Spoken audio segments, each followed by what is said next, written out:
这是在 Tokyo 的一场 Marni 的2023秋冬的最新的一场发布会。这是一个1994年创立的意大利品牌。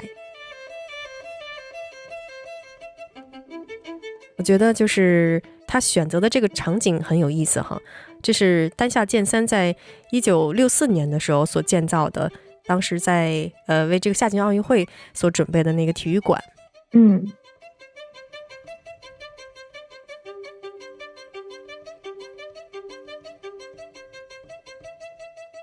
我们可以看到它这场秀出场的服装的颜色都是特别饱和鲜明的黄色啊、红色这种原色系。对，是的，这跟以往 Marni 它比较喜欢用多种颜色的组合，还有一些比较有趣味的图案，它把这些从色彩方面也好，或者从它那个图案方面也好，都做了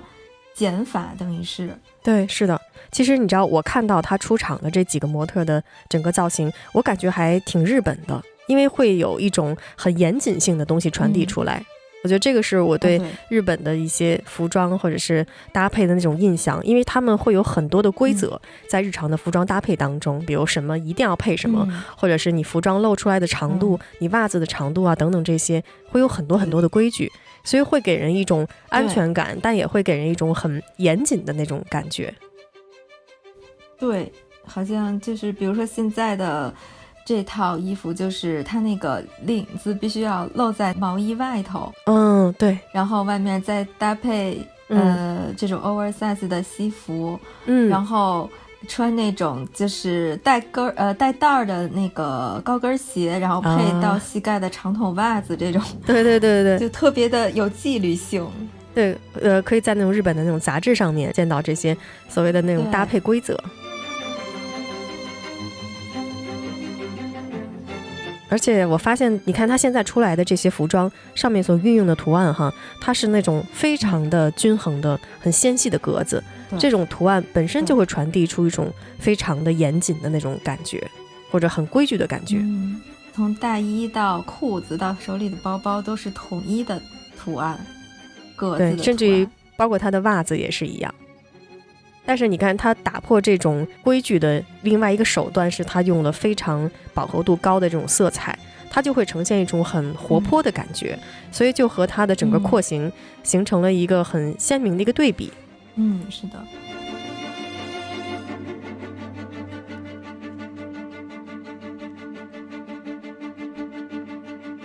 然后我看到就是它整个的这个场景哈，在体育馆的中心，它是在这个地板上面铺了一层白色的这种布，然后包括它背景的这些真实演奏的乐手们也都是穿上了这种白色的这种服装。我看他自己对这个设置的一个感觉的描述是，因为他认为首先白色是一个非颜色的这么一个色彩，所以呢它在概念当中它是代表着一种不在场，它同时也是给人一种很清晰的这样的一个感觉传递，反而是会更加突出在秀场上面的这些服装的感觉。那他这个想法其实还挺东方的，就是那种留白的概念。对。其实我对他这个场地我也挺好奇的，因为他这个场地是1963年的时候就设计建造了，因为当时是为了夏季的奥运会，而且是丹下健三所建造的。我记得当时你是说它的这个场馆的建造也是从外立面上看上去也是非常的严谨，而且它整个是像一个被包裹的一个这种子宫一样的那种感觉，所以它既让人觉得很严谨，同时又让人觉得很亲切。对，而且它这个建筑就是从天空的角度拍下去，它是两个圆形，然后又掀起了一个小小的角度，它好像就是传递的概念就是那种有包裹的那种保护的感觉，安全的感觉，同时又在展望未来，就往外延伸的那种。对，这个场馆它的那个设计理念无形当中又和 Marni 的这场秀然后在设计理念上面有一个契合。它其实也是这种感觉，就是它首先是一种重新去思考我们平时应该是怎样穿衣，或者我们穿衣的规则是一个什么样的感觉，然后同时又对未来是有一个展望。而且他在这场秀当中，就是给 T 台上面的看客每个人都准备了一封手写的信，然后他在这个手写信里面，他也提到就是说他在做这场秀之前，甚至于在这个秀已经发布的时候，他也一直在思考说我到底是为什么样的人去做服装，还是为做好的服装去找一个什么样的穿着者的人。其实他也一直在思考这个问题。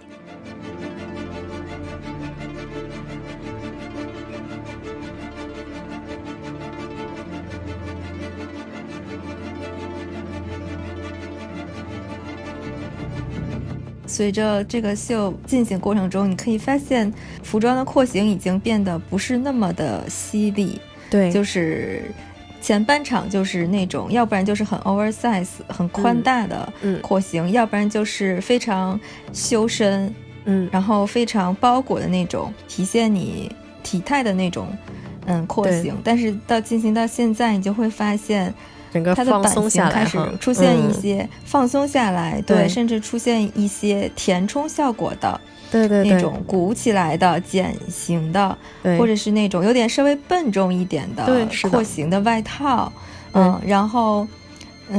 就是和一些比较修身的一些，像比如像这个它上身毛衣啊什么的，这种还是比较贴身的一些廓形，它有一个穿插交替的出现。对，你就会感觉到它这场秀它其实是一个流动型的一个感觉，就像是音乐的那种节奏感。它到现在的话慢慢把那种很规整的廓形，然后逐步通过这种填充物的改变廓形的这种造型的感觉，包括你看这个模特她的穿着方式也是更随意一些，还有它的这种格子的那种图案，如果放在像马海毛的那种材质上面哈，它本身会起到一个变形的感觉，或者是色彩会慢慢减淡，所以整个的松弛度会逐渐出来，就从一开始的那种很规矩的感觉，慢慢变到是更加的有个性化，然后更加松弛感。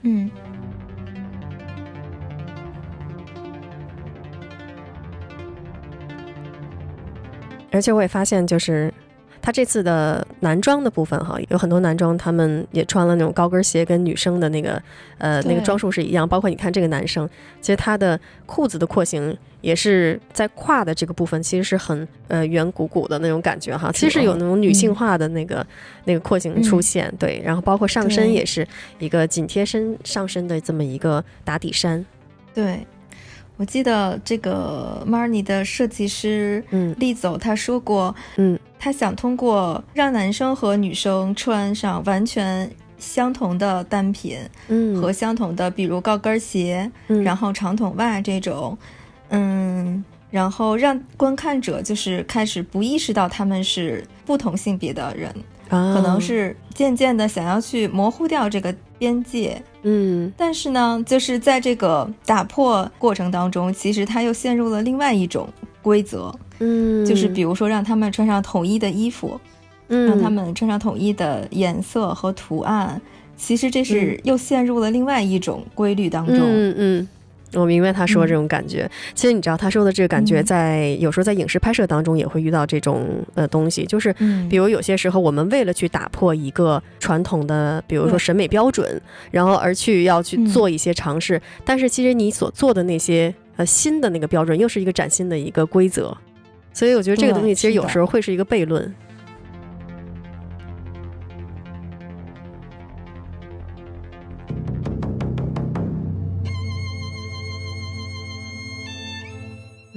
挺有意思，他用服装的这个概念其实引发了一个更加深层次的关于审美也好，或者是关于观念的一个思考，就是有些时候我们是在用一个观念做一个打破，想要追求一个所谓的自由，但实际上也许我们掉入了另外一个陷阱。对，是这样的。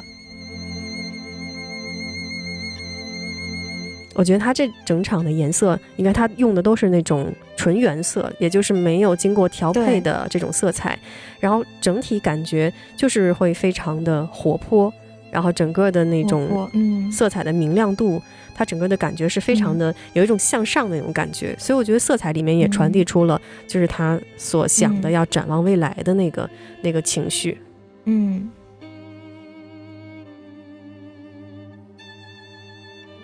其实Marnie 他一直以来他的特色就是通过图案还有廓形去传递一种非常那种古灵精怪的这种人的一种形象。他的这个图案我很喜欢，就是你看上去好像图案一直在，对，他一直在动的那种效果，包括他的那个人随着他走动的时候，然后他的腰部的曲线，然后就显得那个图案一直在转动。当然也有可能，因为我之前看过，就是有的时候当你的心神不宁的时候，你在看有一些类似于这样的图案的时候，它会高速运转。我知道，而你的心情对是错觉，对，有的时候你的心情很平静的时候，那个图案它又是一个比较平静的状态。因为我看就是设计师他刚到日本的时候，他有一个发现，因为他觉得在日本当中可以明显的感受到那种传递出来的那种平静的感觉，然后包括那种很深层次的那种耐心，他觉得这个东西其实在欧洲社会或者在西方社会，其实现在这几年一直慢慢在消逝。我觉得这个也是我觉得可能很多人对日本的一个感受吧，从他们的电影当中也好，或者整个人的那种感觉，你会觉得很平和很平气哈那种。我刚刚看到有一个那种围巾，他把一个围巾里面也塞了填充物，然后整个廓形也改变了，很有意思，胀得像一个气球似的那种感觉。对对对对，就有了一种调皮的那种感觉。其实我突然想到，因为有一些那种长长的抱枕放在沙发上的，那是不是围起来也变成一个围巾？也是可以的，也是可以。包括你刚才这个就是外套的那个领子立起来就很像一个枕头。对对对，是。然后你看到秀场的就是后半部分的时候，你可以看到它很多搭配上面已经不是单纯的格子或者是点点，它开始有了一种点点和格子的混杂在一起这种效果对，而且是出现在同一件衣服上，对，同一件衣服上，对，包括像它的就是鞋子和袜子部分，可能左脚穿的是白袜子黑鞋，然后右脚穿的是黑袜子白鞋，这种你就感觉到它从一个非常黑白分明的世界，清晰的世界开始变得慢慢的融合。其实这个跟设计师本人他对日本，他来到日本旅行之后感受到的这种就是日本独特的暧昧的表达，这种很就是跟西方很不一样，西方是比较什么就是什么，可以直接的说这种表达，他感觉到一种很强烈的文化的冲击。然后这个他也开始慢慢的随着在日本度过的时光，他开始慢慢的接受了这种文化，所以他这场秀从最初到结尾的这么一个过程，其实就是他表达他开始就是从一个非常分明的世界，就是变得慢慢的开始变得暧昧，有灰色地带这么着一个变化的过程。我觉得这个非常有意思。其实这个它整个秀场的一个变化一个演变也更加接近于一个真实的一个世界，就是其实它并不是一个非黑即白的，它是有多种可能性，并且是不断的融合在一起的这样的一个价值观也好，或者是这样的一个审美体系。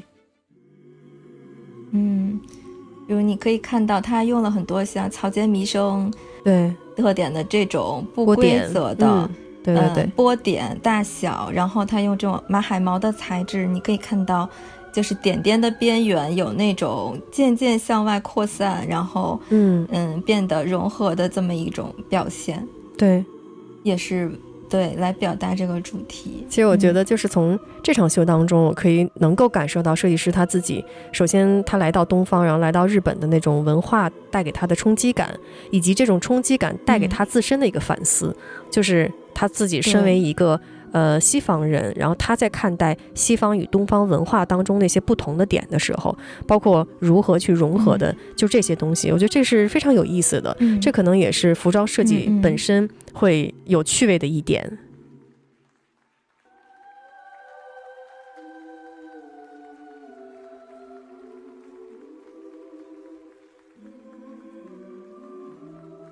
这个就是设计师本人 Francisco Liso。